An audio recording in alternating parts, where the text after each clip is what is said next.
Just starting off in your yoga practice, and particularly a vinyasa yoga practice, which is where we most often will practice and incorporate sun salutations, it's important to really understand how each pose breaks down. The nuances of body alignment, how to link breath with motion, and other key parts of this practice that will really enrich your yoga practice as a whole and also really empower your time on the mat. So when you're ready, all you'll need is a yoga mat. Meet me on it, and we'll get started.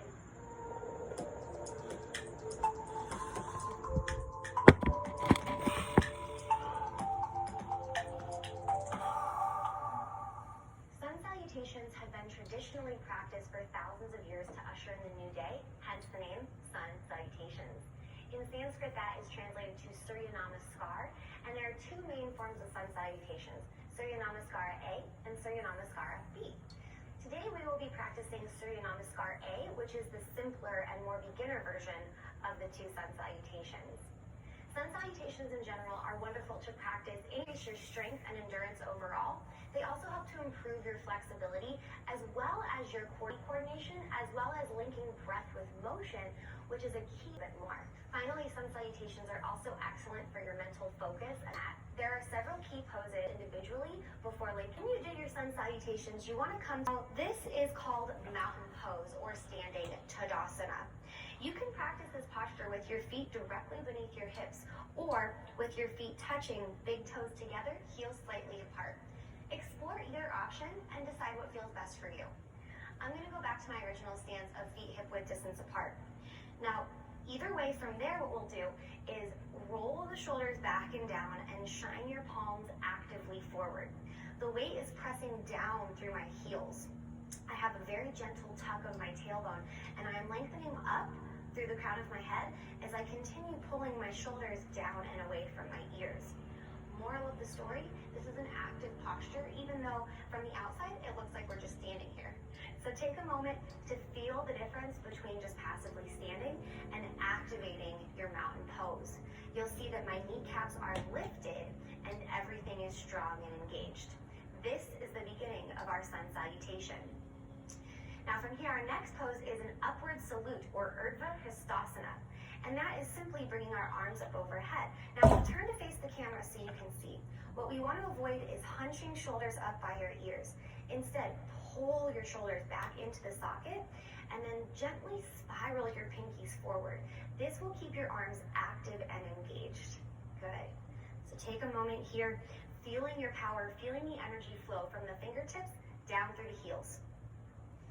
Good. Now our next pose is a forward fold. You'll see people entering it in two ways from here. You can either guide your hands through heart center and hinge at the hips, or to show you the other option, you can swan dive, which simply means bringing arms out to the side as you hinge from the hips. Now once you enter into this fold, be gentle here. For many of us with tight hamstrings, we want to bring a slight bend into the knees to take the pressure off. Now another thing I often see as a yoga teacher is people wanting to look forward, but this is straining into the neck. So instead, feel as if the crown of your head is magnetized towards the mat and simply let it hang nice and heavy. In fact, to aid in this process, you can shake your head no and yes, and just take a nice deep breath in and out. Good. Our next posture from here is a halfway lift. So a forward fold is Uttanasana. A halfway lift is Ardha Uttanasana. So from there, we'll bring our hands to either our shins or our thighs, depending on the length of our legs. And what you want to do is press the palms actively into the legs in order to get that nice extension through your spine. You'll see that my gaze is straight down. So for me, that's just beyond the front of my mat, and my neck is nice and long here. Take a deep inhale, and then we'll fold once more.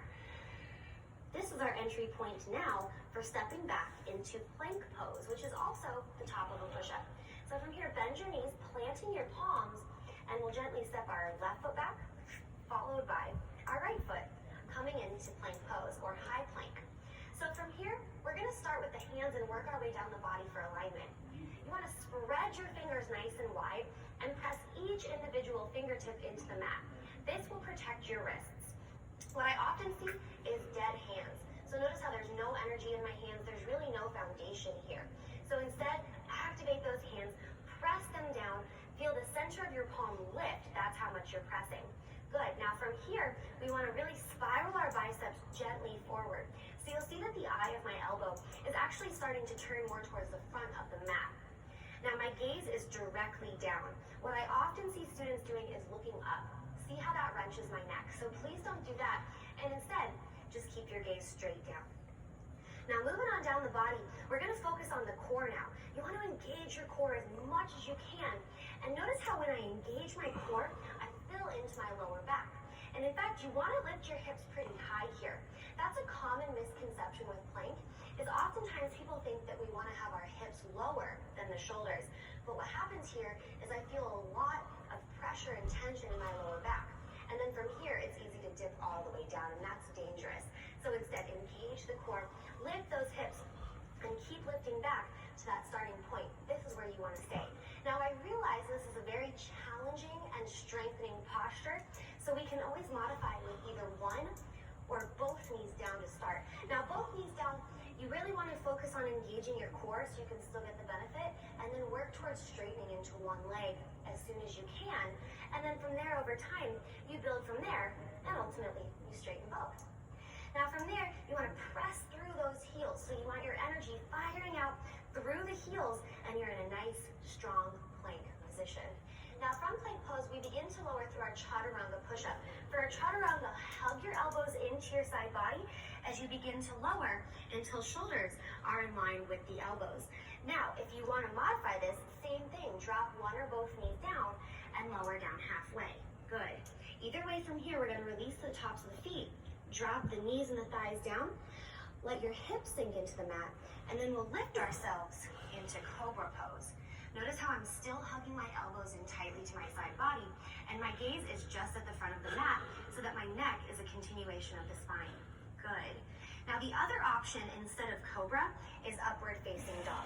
And you'll see the difference is that my arms are now straight, my legs are straight, and everything except for my palms and the top of the feet are lifted off the mat.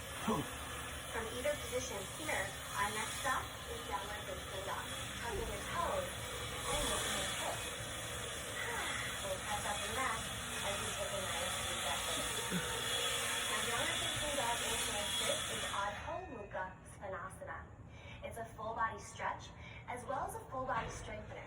So when you first start practicing this pose, it will be a very active and challenging pose.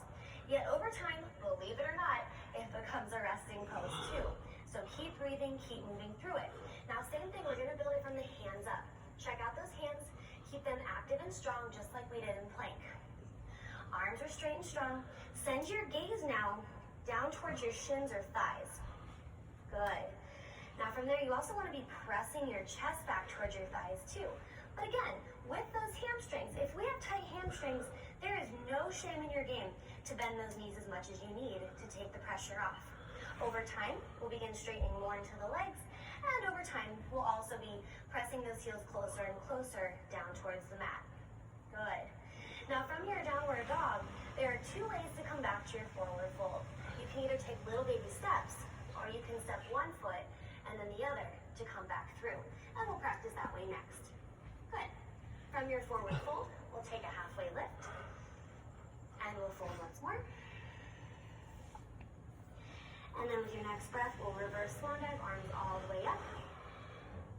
And exhale, guiding your hands through heart center. Great job. So, that's a lot of work already. Feel free to grab a sip of water, take a break. You can always hit pause on the video. That's the beauty of it being a video. As you're ready now, we're going to take all those poses that we broke down slowly, and we're going to run ourselves through one whole set of Surya Namaskar A. So we'll do it once on each